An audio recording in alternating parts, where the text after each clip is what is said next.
RP Santiago BR Hotspot Update as of June 30, 2026 po. Sales namin today ay total of 2,585. Sales drive namin today ay 3 pong walk-in, wala po sa online. Bale, ito po yun. Sa order slip, meron pong 180.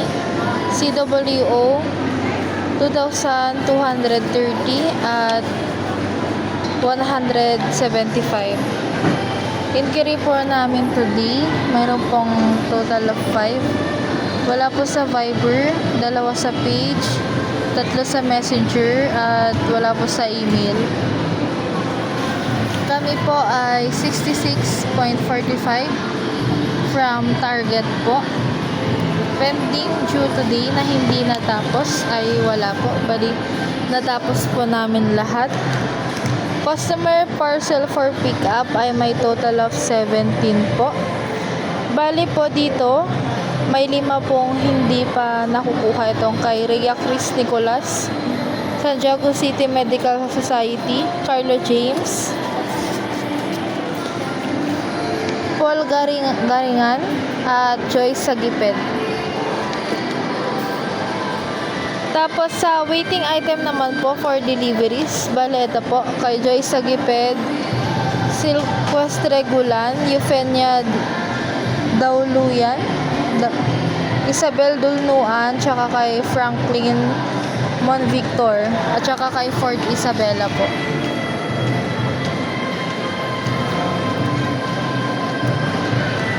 Office delivery today na hindi nasunod ay wala po. Wala po kaming delivery today. Active BIF po, meron pong total of 5. Ito pong kay Vicky Mamawag, Isabel Dulnuan, Jo Marie Bangilan, Rosaline Conde, at Winnie Viernes. Bali, itong kay Winnie Viernes po ay converted na po into sale. Yung patch po na in-inquire niya. Itong kay Vicky Mamawag is still waiting for the sample po. Isabel Dulnuan ay wala pa pong feedback kay Sir Maverick. For active coat din po, meron pong 2.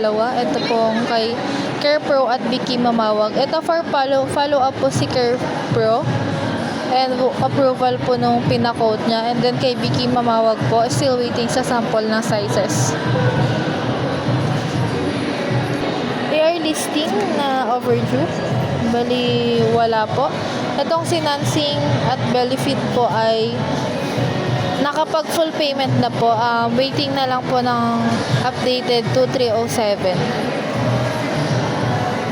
Air listing po namin ay meron pa pong isa na hindi po na-verify. Ito po yung outdated sample incomplete button pin tag. Bali, wala pa pong na-approve dito. For verify pa po ito.